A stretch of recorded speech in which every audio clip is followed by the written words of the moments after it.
Hello friends, welcome back to our channel. कैसे हैं आप सब। और आज की इस वीडियो में लोग बात करेंगे कि जैसा कि आप सबको पता होगा कि एक सीरीज मैंने चालू की है जिसमें से एक अमाउंट मंथली हमारी पॉकेट के अलाउ कर रही है। उस हिसाब से इन्वेस्टमेंट प्लान LIC का अगर हमें जानना हो, अगर मुझे करना हो तो सारी चीज़ें उसकी पता होनी चाहिए कि क्या रिटर्न मिलेगा, उसका कितना जमा करना पड़ेगा, क्या किस्त आएगी, हाफ ईयरली, मंथली, एनुअली क्या किस्त बनेगी। तो हम लोग सारा इस चैनल पे डेटा अपलोड होता है, आप जाके देख सकते हैं। और कंटिन्यू अभी इस चैनल पे वीडियोस आ रहे हैं। आज जो इस मैंने अमाउंट लिया हुआ है वो 3000 लिया हुआ है कि अगर 3000 का आपका अमाउंट है, आपका बजट है अगर मंथली, तो उस पर क्या बेनिफिट मिलेंगे, उस पर क्या आपको रिटर्न मिलेगा। तो आइए वीडियो को शुरू करते हैं। हम लोग ने जो प्लान लिया हुआ है LIC का जीवन लाभ प्लान लिया हुआ है। LIC का जो जीवन लाभ प्लान है वो काफ़ी अच्छा प्लान है क्योंकि इसमें रिटर्न अच्छा है। अगर देखा जाए तो सबसे ज़्यादा रिटर्न इसी में। और मैं जैसे एजेंट हूँ तो मुझे लगता है कि जब मैं कस्टमर के सामने या जो पॉलिसी होल्डर उसके सामने जब मैं इस प्लान के बारे में बताता हूँ कि इस प्लान पे इतना जमा करने पे आपको ये बेनिफिट मिलेगा, या थोड़ा सा अमाउंट अगर आप बढ़ा देंगे तो इतना बेनिफिट मिलेगा, तो मोस्टली बार मैंने देखा है कि वो हाई अमाउंट वाला वैल्यू चूज करते हैं क्योंकि उनको लगता है कि थोड़ा ज़्यादा जब जमा ही कर रहे हैं तो थोड़ा ज़्यादा जमा कर देंगे जिससे कि मुझे थोड़ा ज़्यादा मिल जाएगा, जो मुझे रिटर्न मिलेगा वो ज़्यादा मिल जाएगा। तो जीवन लाभ प्लान सबसे अच्छा प्लान है। आप एक प्लान एक LIC तो आप बिल्कुल आँख मीच के ले लीजिए। हम लोग प्लान डिटेल की बात करते हैं तो प्लान डिटेल में यहाँ पे जो मैंने एज ली हुई है वो 30 साल ली हुई है। आप अपने अकॉर्डिंग एज कर सकते हैं, कोई दिक्कत नहीं। और आपको अगर जीवन लाभ प्लान का डिटेल चाहिए हो, रिव्यू अगर चाहिए हो प्लान के बारे में, तो वो उसका लिंक मैं डिस्क्रिप्शन पे दे दूंगा। आप जाके देख सकते हैं कि क्या एज क्राइटेरिया होता है और क्या मिनिमम उसका जमा करने को होता है, क्या उसका इंश्योरेंस क्या होता है कि इससे नीचे इंश्योरेंस हो ही नहीं सकता, इस अमाउंट के नीचे वो पॉलिसी आप ले ही नहीं सकते, क्या एज क्राइटेरिया, सब कुछ उसमें है। आप जाके देख सकते हैं। यहाँ पे जो मैंने टर्म लिया हुआ है 25 साल का लिया हुआ है, जो प्रीमियम पेइंग टर्म है वो 16 साल है। यानी इस प्रीमियम आपको मात्र 16 साल देना है, बट पॉलिसी आपकी जो है वो 25 साल की है। फिर आपको 9 साल प्रीमियम देना नहीं है। डेथ सम एश्योर्ड की अगर हम लोग बात करें तो 7.5 लाख का है। अगर बेसिक सम एश्योर्ड की बात करें तो 7.5 लाख का है।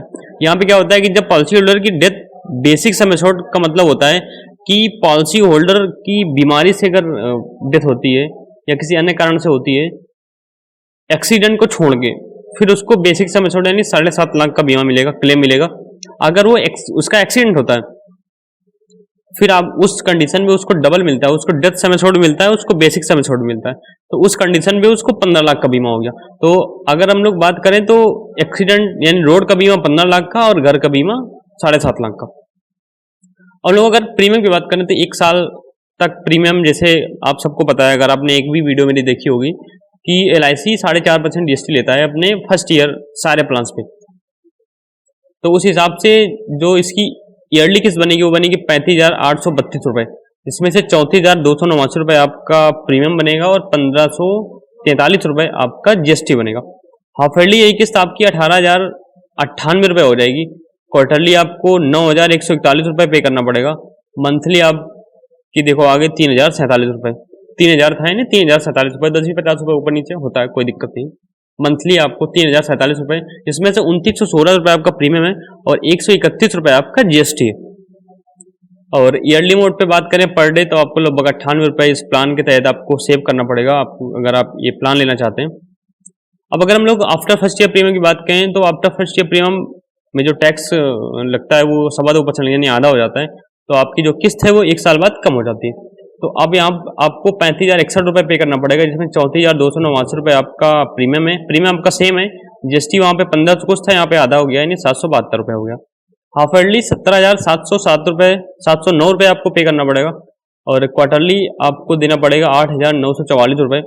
और मंथली की अगर हम लोग बात करें तो 2,900 यानी 2,982 रुपये। 82 बोले तो लगभग आपका 18 रुपये प्रीमियम कम हो गया 3,000 से, क्योंकि आपका GST कम हो गया। और एवरेज मोड पे पर डे पे आपका 2 रुपये का अंतर आ गया, यानी यहाँ पे आपको 96 रुपये सेव करने। हम लोग अगर बात करें कि हम लोग ने LIC को कितना प्रीमियम पेड किया है, कितना चुकता किया है 16 साल में।